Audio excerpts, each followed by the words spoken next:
My name is Cody Keys, and I've spent my whole life in Northeast Louisiana.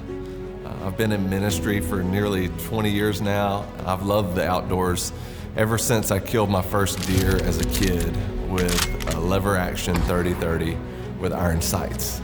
The Lord has taught me a lot over the years, in church pews, sure, but also deep in the woods. Some of the clearest worship I've ever experienced was watching the world wake up from a tree stand. That's where the heart behind this book came from. Heart Shots is a 31-day devotional for hunters who love Jesus, or maybe just need to be reminded that he's not far off. Each day starts with a real hunting story, and every one points back to Scripture, because I believe that God speaks in the stillness, in the waiting, and in the pursuit. If you're the kind of guy who feels closest to God when you're covered in camo and watching the sun rise through the tree line, this book was written for you. Heart Shots is available now on Amazon. All right, Cody Keys, welcome to the podcast, my friend. What's up, dude? It's all good. I am tickled to death that you are here today. Ain't no doubt about it. I know that if anybody was listening, hopefully they were up until this point, they heard the introduction of your Heart Shots devotional, and I do want to get into that for sure. I know that's something significant and important to you, and you did bring me a copy, and I am excited about that. Of course, I know I'm going to get a signed copy later on, but that's just a proof copy. I don't even have copies myself yet. Man didn't even bring me the real deal, just a proof copy. But you guys, I know you saw the video, and you guys need to check this thing out. I promise you, you're going to love that. Speaking of that, let's just go ahead and touch on that a little bit, because I want to talk to you some more about deer hunting and public land and all that good stuff. But just kind of give us a rundown of how that got started. I mean, you kind of sneak attack that thing, it seemed like you called me one day and said something about it, and the next thing I know, boom, you're done with it. So how did that really come about for you? Well, you and I have had a long relationship through ministry together. So we both, for those listening who don't know, we both went to seminary together, did school together and all that. We've been doing ministry for a long time. And so through the years of pastoral ministry, I was a student minister for a long time, been a worship leader. Now I'm associate pastor is my title at First Baptist in Sterlington. But over the years, I've taught a bunch of different devotions, and it's kind of one of those things where over time as a pastor, you get a bunch of those built up on your computer, and they're all saved in a file somewhere. And this year, for my New Year's resolution, I turned 41 this year. And for my New Year's resolution, I told myself that I was going to lift heavy things. So I was going to try to physically benefit myself, and I was going to study heavy things in Scripture. Right. So I wasn't just going to go through, the letters of Paul this year. I was going to try to really dive into things that I haven't learned to the best of my ability. I'll try to improve myself theologically and in the depths of Scripture. But then also, this year, I also told myself that I was going to try to improve myself as far as being productive in things like this book. Right. And so it was, I even surprised my wife. I was one of those things, I just started writing it one day, and then I got about halfway through with it, and then I told my wife, I was like, hey, I'm writing a book. And she was like, what? So, but again, like I said, you and I, being in the woods and those kinds of things, we're always looking for, I'm a storyteller by trade, and that's the way I teach, even in churches, through story. Most of the time, I've seen pastors that'll try to make the story fit the Scripture. I try not to do that. Right. I try to study Scripture and then find a story that helps explain what the Bible's teaching. But so that's kind of where this came about. I had a big folder on my computer of devotions that I had done in the past, and a bunch of hunting stories and experience in the woods. And for me, man, like I love the church, and I love going to church, but sometimes like just sitting in the woods is where I can hear God the loudest at times. You know? Yeah, I mean, of course, when we read the word, it's evident that, I mean, he is the creator. And so naturally, when you get there early in the morning, especially early in the morning for me, whenever the birds start chirping and just all the animals start moving, it's pretty evident that there's a God that created all of that, and nature kind of reveals that. So definitely something that I've looked at in the past. It just kind of did a little bit of an investigation on like the outdoor industry, and it's amazing how many people that are connected to the outdoor industry are Christian people, or certainly if they're not Christian people, they will acknowledge the fact that they do believe that there's a God out there that created all of this. Yes. And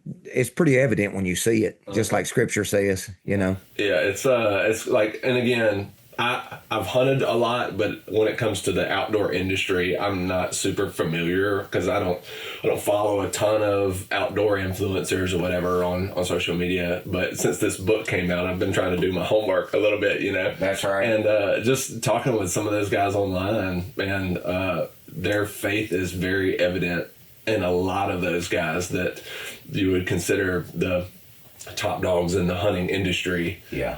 Their faith is very prevalent in what they do. I started, when I was doing that, I started looking at some of these different people and these different companies, and I had not really noticed it before, but once my eye was kind of drawn toward that, I started noticing like some of them were putting like scripture verses on their packaging or something like that. And I'm like, dude, I never noticed that really before, but now that I'm thinking about that, it's all over the place. Right. So that industry certainly is more conducive to people.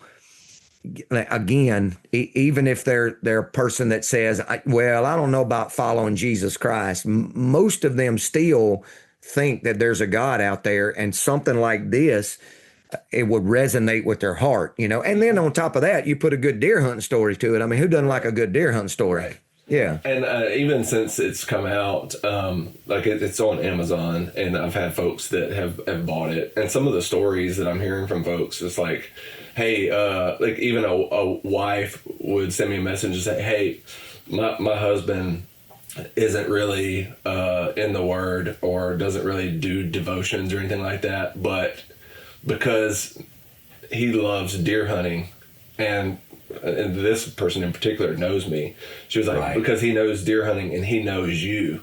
Right. He's excited to read this. Yeah, cool. And stuff like that gets me fired up. Oh, yeah, no doubt, man. I mean, it helps you see that what God put on your heart that you follow through with, yeah, it's making a difference. And a lot of times, and you might have some experience in this too, like God will say, hey, I want you to do this, and you're like, I don't, people aren't going to respond. Like, I'm this associate pastor at a church in this little town of Sterlington. Yeah. Like, what kind of impact can I make through something like this? Right. And then when it gets done, everybody's like, oh my gosh, like, this is something that can benefit my family and my faith.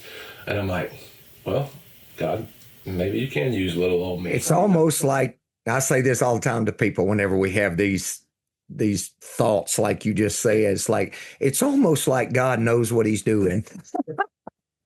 So let's just take just a small dive into it, because I know you've got scripture and you've got stories. So tell me what your favorite story that you used in the book, maybe just a snippet of that story. Well, there's a bunch of them in there, and probably the one that was the most difficult one for me to write was one that was extremely embarrassing to me. But when I was a little kid, my dad, we grew up hunting in a little town, Calhoun, in Northeast Louisiana, for those of you who are from this area. But I never have been in a hunting lease in my entire life.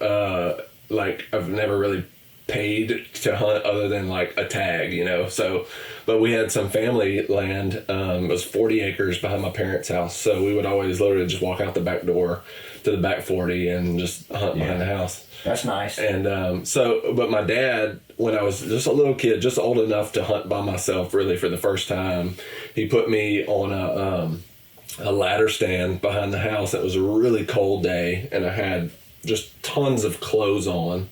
And I was a little kid. He helped me get dressed, and I got up there, and as a little kid, he told me, he's like, listen, if you have to use the bathroom, do not do it here. Like, go away from your stand, because we don't want to spook deer and all those kinds of things. So that was kind of ingrained in my mind. So I'm sitting on this ladder stand as a kid, and I sat there for a while that morning, and all of a sudden I had to use the bathroom, but I was like, I can hold it until this whole thing is over. And so it got to where I could not hold it anymore. So I climbed down and I walked away from my stand as far as I could. And by the time I got to the spot where I was trying to use the restroom, I was in dire need. And I went to, it turns out these pants that were on me were buttons, and they were stuck. Like, I could not get them. And as a little kid, it was just like, and then it was like, all of a sudden, I had started to wet the front of my pants. Oh, man. And it was one of the things, at first, it was like, this is really warm. Because it's so cold that morning. This might do some good. But like 5 minutes later, you're just freezing, and you have to make the walk of shame to your dad's stand and ruin everybody else's hunt for the morning. Oh, gosh. But yeah, there's stories like that all throughout that book. But man, wow. Yeah, that's a good one. I could see where that would be that probably a real good biblical lesson in that somewhere. So thinking about that, you're talking about when you was a kid hunting. So how did you get started hunting? Has it just been something that your family's always done? Yeah. So again, so my grandfather, my parents bought land from them in Calhoun. So my papa had always hunted that area as well. And so as a kid, I grew up hunting with him and my dad.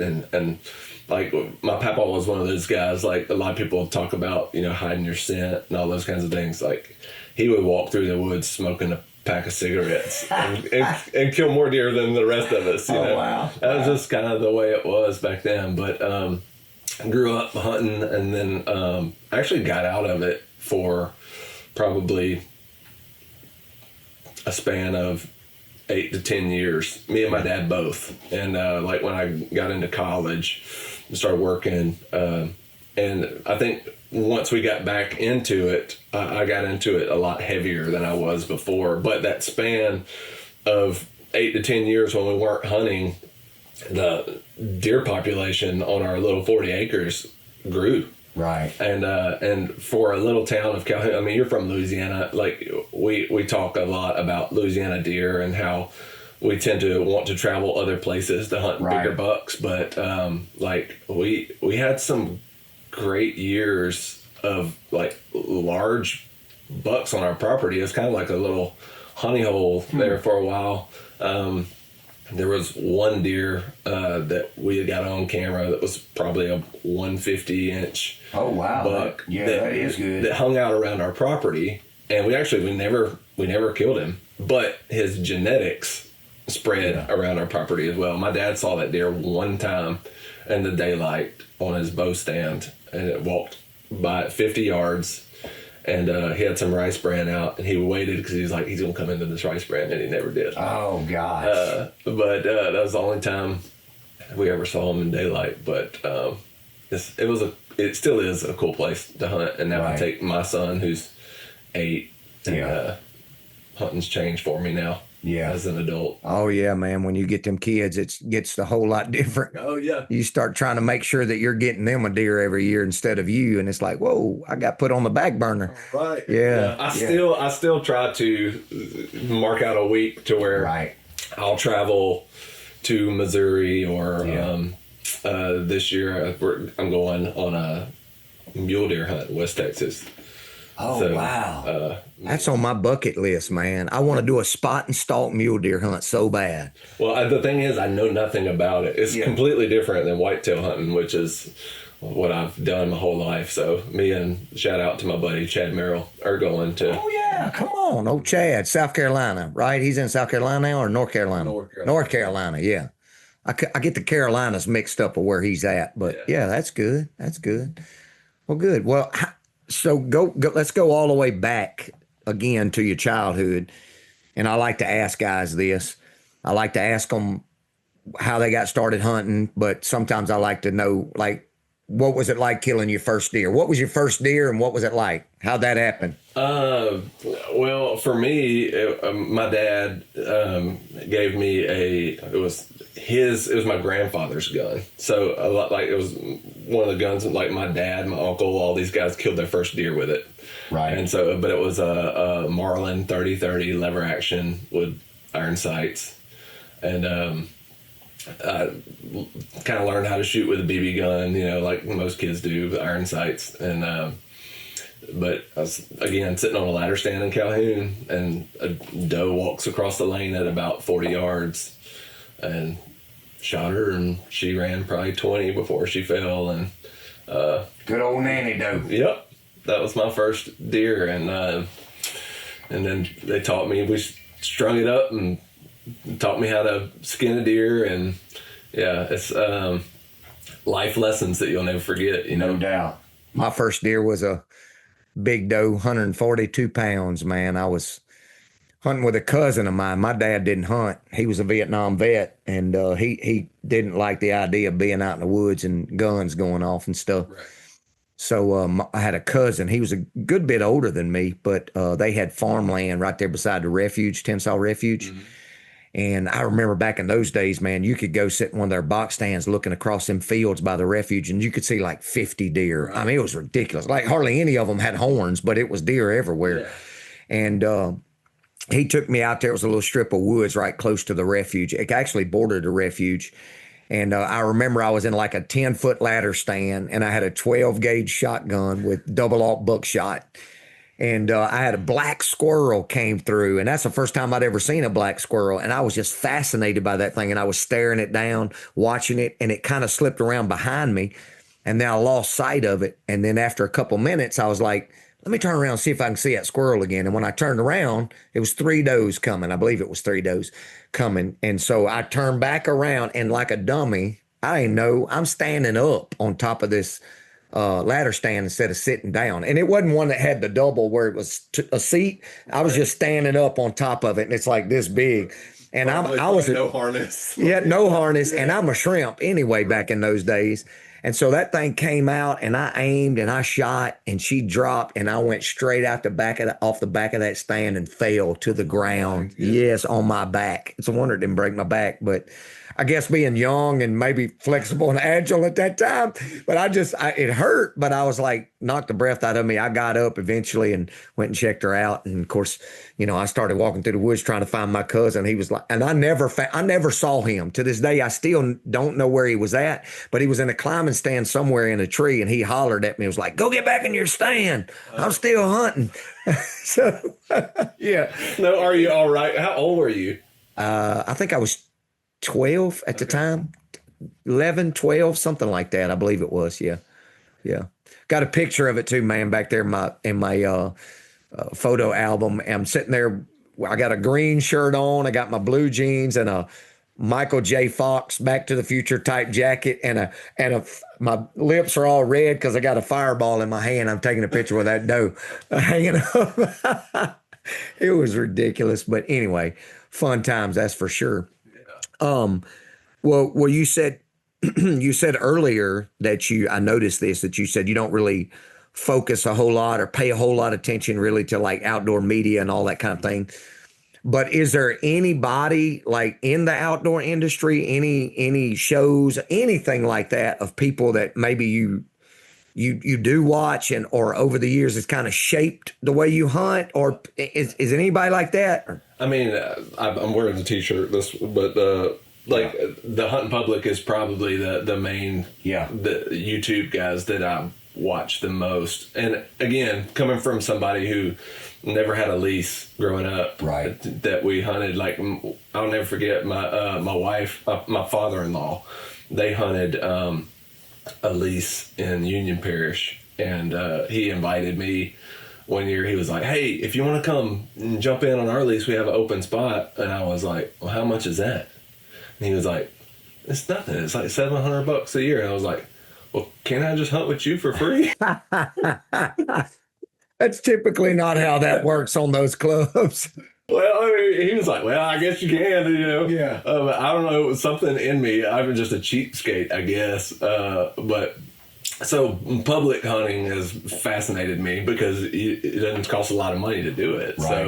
So watching those guys, and honestly, I've tried to emulate some of the things that I've learned from them, and it works for them way better than it works for me. Oh, I guarantee you. Like I've seen those guys, you know, walk through public land and you know, take some rattling antlers standing on the ground and like scraping their foot on the ground and rattling and making all this commotion. And these huge bucks walk in and they kill them. And anytime I do that, man, I just scare deer away. Yeah. Like this past year, me and a friend of mine hunted an outfitter for the first time I'd ever really paid to go hunt somewhere. And it was in North Missouri, and I walked around. There's so many deer on this property, and it showed me that, hey, if you pay to hunt, you get better. Right. You get better deer to shoot. But walking around, like I was walking, just scouting the property. And even though we were using an outfitter, we basically just subleased the land. Like he wasn't showing us around. He said we just paid him to hunt his property. He says, y'all have free reign. So I get there, I sit in the stand that morning, and then I climb down just to kind of get eyes on the property. And I'm walking around, and I probably jumped 8 bucks that morning. Wow. And I find a big water hole, and I see a buck walk that the edge of that water. And I'm standing there with my compound bow in my hand, and I squat down. He gets out of sight, and I reach in my backpack and I pull out my rattling antlers, and I start to rattle, and I take my foot and I like scrape the ground, and I'm kicking leaves and I'm rattling, trying to get him to come back. And then I look over, and there's another buck bedded right there just watching me. Oh my gosh, seriously, never move. Never moved. And he looks up at me, and then like he sees me sitting there looking like a fool. Like, look at this idiot over here crashing these horns together. He jumps up and just hauls tail the other way. I'm like, man. It always works for them on TV, don't it? Yeah, but I mean, those guys are really good. Oh, they are at what they do, man. Yeah. And but I've learned a lot as far as like scouting public property, e-scouting before you get there. You know. So let's take a scenario like that, because I hunt public ground too, but I hunt a lot of private also. But let's just take talking about public ground, like what you would do. Let's just say this coming year, let's just say you're going to a piece of property in Missouri, public ground.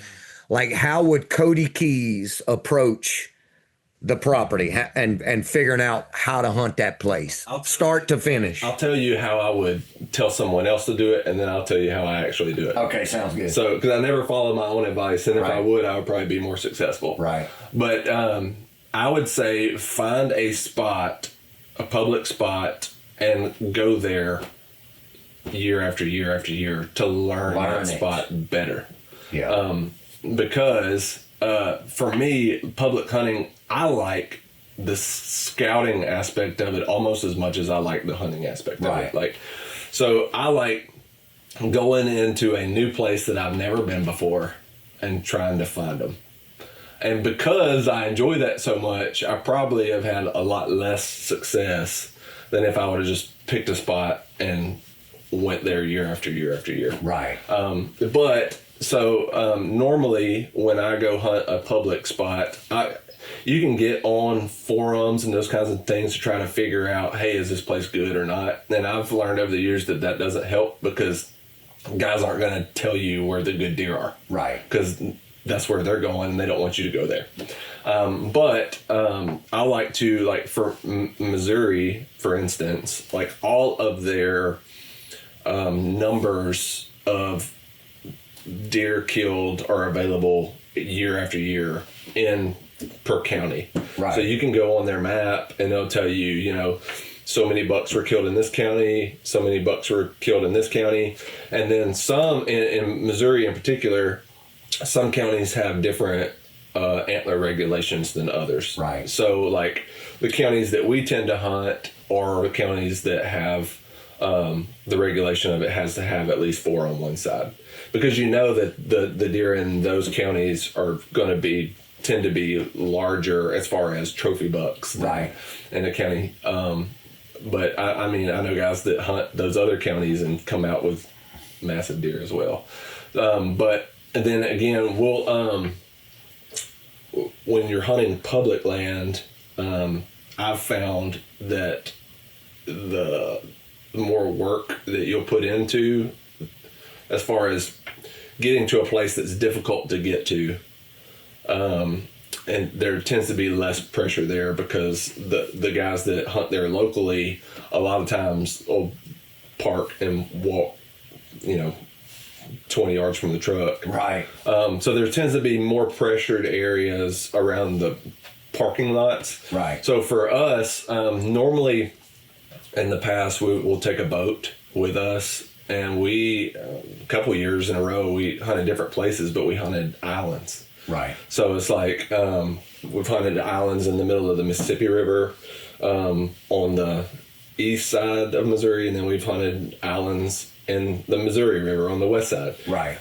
But we know that when we get there, normally we're the only ones there. Right. It's hard. Yeah, it's hard to get to, hard to navigate. People don't want to go through that much work. Right. Yeah. So, and again, I will use Google Maps, all of the, Onyx, Hunt Stand, all of the apps to try to e-scout. But again, I'll have an idea from looking at a map, be like, oh, this is great. And then when you get there and you put eyes on it, it's like, oh, this is nothing. Like, It's not like what I thought it was. Right, right.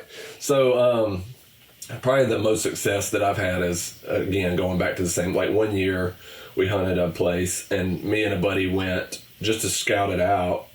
And I mean, it's an 11-hour drive from where I am. But right. we drove up, tent camped for 3 days, scouted out. Like, he almost had an 8-point step on him just on a scouting trip, Yeah. And then, but when I went back, I knew exactly when I got there where I was going and what the plan was. Yeah. But again, I probably need to go back to that place. Yeah. Right. Yeah. But I'm going to West Texas to a place I've never been. Right. That's right.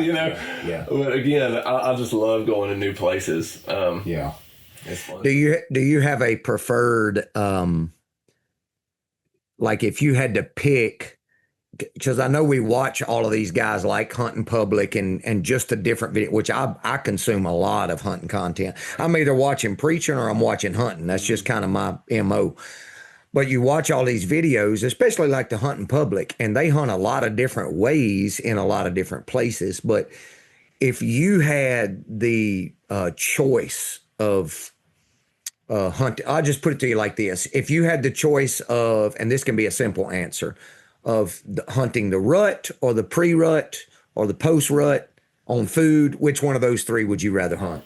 It depends. Like if I'm bow hunting, which we normally 9 times out of 10, if we go out of state, we're bow hunting because in Missouri in particular, they have like a 10-day gun season. Right. And they call it the Orange Army that shows up. That's right. During those. So a lot less pressure. So we tend to bow hunt out of state. But if I'm bow hunting, I tend to prefer the pre-rut versus the rut because, like again, this past season we hunted with an outfitter and we were dead middle of the rut. Yeah, and I saw a ton of deer, but I didn't get a shot on one because they were coming through so fast, and I holler at deer and they won't stop because they're on the trail. Oh yeah. So in the pre-rut, if you can find a scrape and you know that they're coming, or rain just came through, and you know they're, at least you know they're coming right here and they're going to stop. Right. So I prefer, but if I'm gun hunting, I want the rut all day long. Right.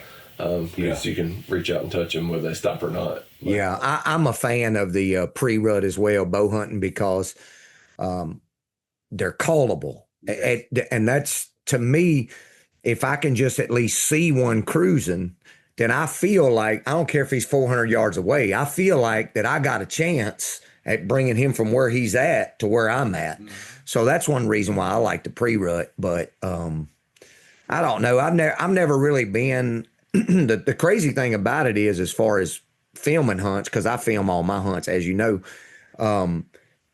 when you're like, early season here is tough. It's tough. So we usually try to go out of state, kind of November-ish, because it's rut everywhere else. And then when you get back here, late December and January is really the best time to start hunting. And if you're hunting with a rifle and you've got any kind of field or food source at the end of the season, I mean, that's a great, great place to be. But if I had my rathers, I would certainly have pre-rut hunting as opposed to the rut, because of the very thing you said. They're just 90-0 all the time. And even if they do come in, they're, like I say, a doe comes in and they're right there and the buck's following her, it's hard to get them to stop. It's hard to get them to just slow down long enough for you to be able to get a good ethical shot on them. Yeah. So like this past season, again, I was hunting at this outfitter, and he had stands set up all over his place. So, I mean, I had my saddle with me just in case, but I primarily just hunted out of the stands he already had set up. But I was in a ladder stand, which ladder stands aren't the greatest bow stands in the world, but I was in a ladder stand, had and at this outfitter, he had a 130 minimum rule. Right. Okay. And this is the first time I've ever hunted, like paid, go somewhere. Right. And in Louisiana, our deer body size are smaller than those deer up there. So just trying to figure out antler size and then maturity, because that was another thing. He said it needed to be 130 or, mature, like 4 years old. Right. And our deer are tiny compared to theirs. So I had a deer come through, and it definitely met that requirement. It was a good buck, came through cruising fast with a smaller buck right behind it. And it was, I don't know, probably 40 yards. And I tried to stop it. I pulled out a grunt call, grunted. It didn't stop. It kept on going through. I grunted again, even louder. And then finally I hit a snort wheeze, and it never even acknowledged my existence. Just kept on going through. The smaller buck followed him. I mean, like I wasn't even there. And then I looked to my left, and there is an even bigger buck at 60 yards just staring at me. Like, he might have been there the whole time that I was trying to get this other deer to come back. And we stared at each other for probably 5 minutes. Wow. And then they just kind of turned around and trotted off in the other direction. Golly, man. But, like, it's just... That'll hurt your feelings. Oh, man. It's like, again, it goes back to kind of like what you see people do on TV, But it's just... hunting, I'd rather be lucky than skilled any day. Right, no doubt. No doubt. But that day, and you think you're doing the right thing, trying to get the deer you see to come back. Yeah. When you don't know that there's an even bigger one. Yeah, and sometimes you just get focused on the one that you're looking at, not realizing one's done snuck in on you, just like something like that. And he might have been standing there the whole time, or bedded and got up, and who knows. I know for me, since I've started hunting a lot with the recurve and traditional stuff, I've started to try to focus more on trails and funnels and like feed trees, because I've got to get them close. So the rut is hard, like with the recurve, it is tough because they've got to be within, I like them to be, and I'll shoot 120 yards, but I like for them to be 15 and in is what really 12 or 13 is a sweet spot for me with that traditional gear. And so really the best way to attack that is to find a place where it forces them to be close. And oftentimes a feed tree or a funnel is just a pinch point is just kind of the way to go. So I enjoy hunting like that because you got to get real close. And last year I had a hunt where I had an old top that fell down and it was real bushy, and I was hunting on the ground with that recurve right there. And I just set up on that top, like sitting on the trunk of it, and I had just trees all around me. And I had 2 does come out. Well, I had one sneak up behind me and wind me and take off. And then I had 2 come out in front of me. And they walked around and fed in front of me. And that one was 5 steps from me before she realized something ain't right over there. And I think it's that she saw my camera glowing. And it kind of freaked her out a little bit, and she just kind of hopped off about 10 yards, and she just started looking at me, and then finally she just kind of walked off. But dude, you talking about close? You got to be close. I bet it is hard. I've never filmed my hunts, and that's just not something that makes hunting more difficult for me. Probably It is definitely more difficult. I bet that is like before daylight. Like oh yeah. Camera screens glowing and those kinds of things. Like I try to not look at my phone before daylight, just because you don't want it shining in your face. Well, and I always worry about even whenever I'm setting up for a YouTube video, a podcast or whatever.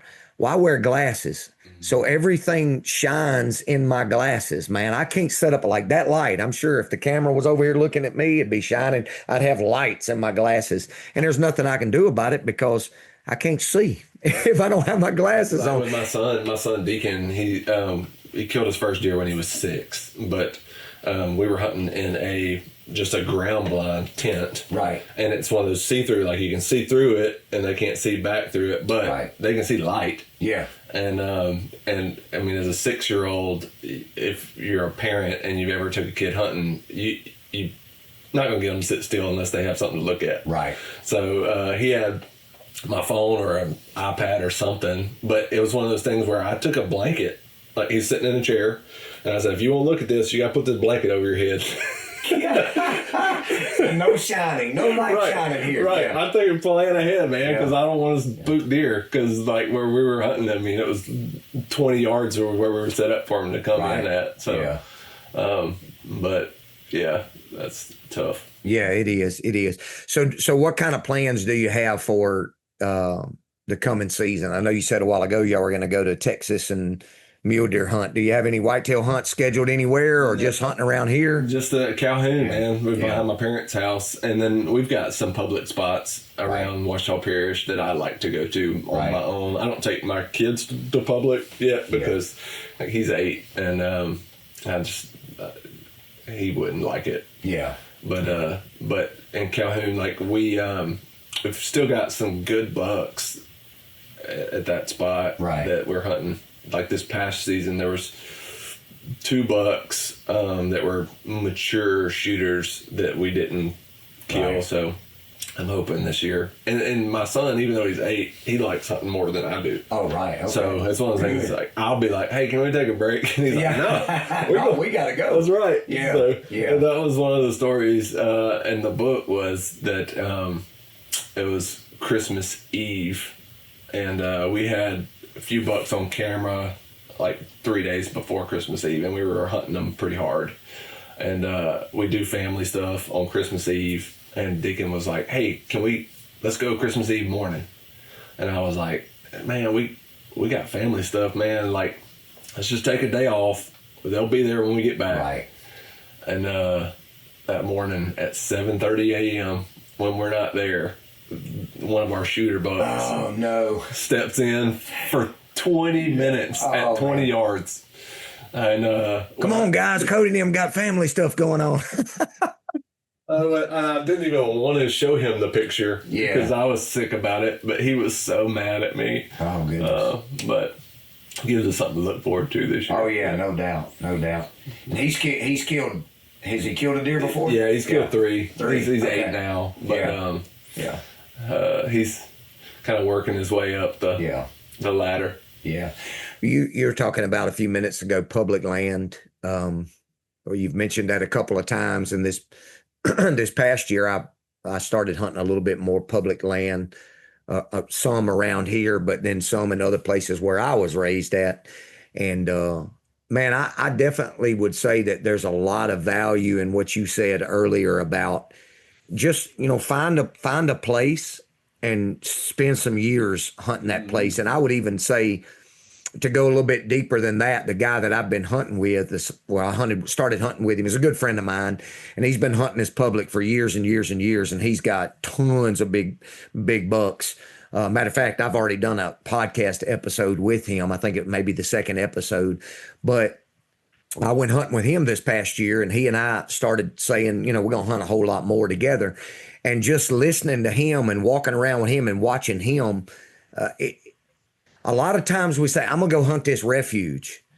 Not him. He goes, I'm going to hunt this spot, this section. Like, he's got a section of the refuge that he hunts, and that's nearly all he hunts. And basically what he says is like, we're going to get in here this year and we're going to learn this area. And the next couple of years, we're going to have this area sectioned off to where we know exactly where these deer are doing. And that's the way he does it. It's like, I'm taking just this place in the refuge, and then I'm going to take this section of this place in the refuge, and I'm going to learn it. And then when I figure that out and how to kill bucks there, then I'll move to another section because I've got this one figured out. Right. And then he's also like, but if they come in and say they logged this, now we got to go redo this section and figure out what they're doing and how that logging made these deer transition. But I just think that's something that people overlook, because I think a lot of times what we think is, oh, that's good public ground. I hear about people killing good bucks there all the time. So I'm just going to go park on the side of the road somewhere and walk out there and find a trail, and boom, I'm going to kill a big deer. Now, you may do that, but it'll be strictly accident. But if you're going to get real good at it, you got to spend multiple years trying to figure those deer out and honing in on certain areas and what they're doing in that area. I got a friend that hunts public in Kansas every year, and lucky he gets drawn almost every year to go there. Yeah. But if you ask him, hey, where are you going to hunt around there? He's like, I'm going to the same tree I sat in last year. Right. Because I saw a bunch of good bucks. Right. Why would I go somewhere else? That's right. So it's like, I mean, there's wisdom in that. Oh, yeah, it is. But it's like you said earlier, we get so inquisitive, especially if you just like nature, you like the woods, you like scouting. You get so inquisitive that you go, that's a good spot, but let me find a couple more. And then you sacrifice killing deer to go try to find more deer. And I heard a guy say this, never leave deer to find deer. And that's a great quote. Never leave deer to find deer, because you already found them. So just hone in on that. If you get to a public spot and you set up on a scrape or whatever, and you see a deer come in pawing at that joker that you're like, that's not something I came here to kill, then it might be good to move on somewhere else to try to find something else. But at least you got eyes on. And that's right. And a lot of public places don't allow you to use cameras. I know a lot of guys do anyway. But if you can use cameras, I'll set up cameras on different spots and try to figure out where they are in the 5 days I'm there to hunt. Sure. To try to locate them. But sometimes, like you said, you'll move to a new spot, and then a good buck will come in. You'll get a picture of him. That's right. That's why I like in Calhoun. I've got 2 stands. Yeah. And a lot of folks, it's 40 acres, so it's not a ton of property. But like, sometimes I wish I only had one. Right. You're right. Well, I just know there's some places that are good every year, and certain spots within those places that are just good. I'll give you a prime example of what I'm talking about. Years ago, when I first started hunting in Mississippi, I got on a club over there, and it was some Anderson Tully property. You could not feed in Mississippi back then at all. You're just hunting natural. And it was in the hill country. So, it was some ravines that were a couple hundred yards down. It was, but I enjoyed the fire out of it. I much rather hunt hills than I had flatland, even though we live in flatland and it's mostly flatland here. But I remember there was a spot that I found, and I killed a, matter of fact, I was showing it to you earlier, 154 inch 9-point. And, that was the biggest deer they had killed on that club. That at period. And I killed it the first year I was on that club, and it was right there in that area. Well, yeah, it was. You know, once I killed it, everybody had been hunting it. Oh, I saw that deer. I've been killing. I'm like, well, you'll never hunt him again. That's for sure. But when I killed that deer, I decided I was going to spend time in that area. So here's what I've learned in hunting it for like 3 years. After about 3 years, here's what I learned. The way the wind and the thermals reacted in the mornings, it was a bunch of fingers that kind of came together, and the deer could travel 3 different areas to get to that one spot. And the way the thermals would rise up that ridge in the morning times, I could walk down one little old finger ridge, and I could get kind of halfway down it. And I was gun hunting at the time, you know, and I could get about halfway down it, and I could see that bottom, and I could see those two other ridges, fingers. And just the way it worked, that you could hunt it all early season and you wouldn't hardly see nothing. But son, come to rut, you need to be in that spot, because them deer were traveling and they'd come from all different directions and meet at that bottom right there. And I'm telling you, I learned that, and it changed the name of the game right there.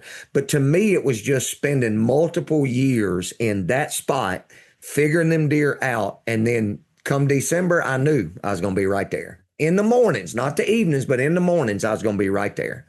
And it was just a hammer of a spot. And so when I got out of that club,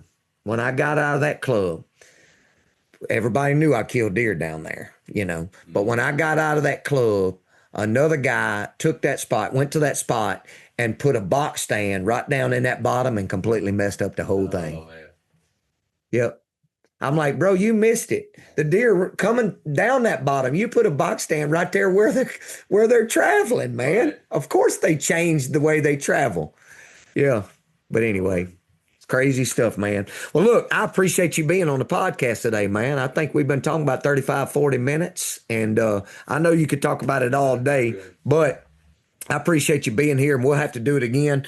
But I do want to say this for all of you that are watching this. If you will go to Amazon and check out Heart Shot's 31-day devotional, I promise you that'll be something that will get you close to the Lord out in the tree whenever you're hunting this fall. So, Cody, I appreciate it, man. Absolutely. Absolutely. We'll catch you guys on the next one.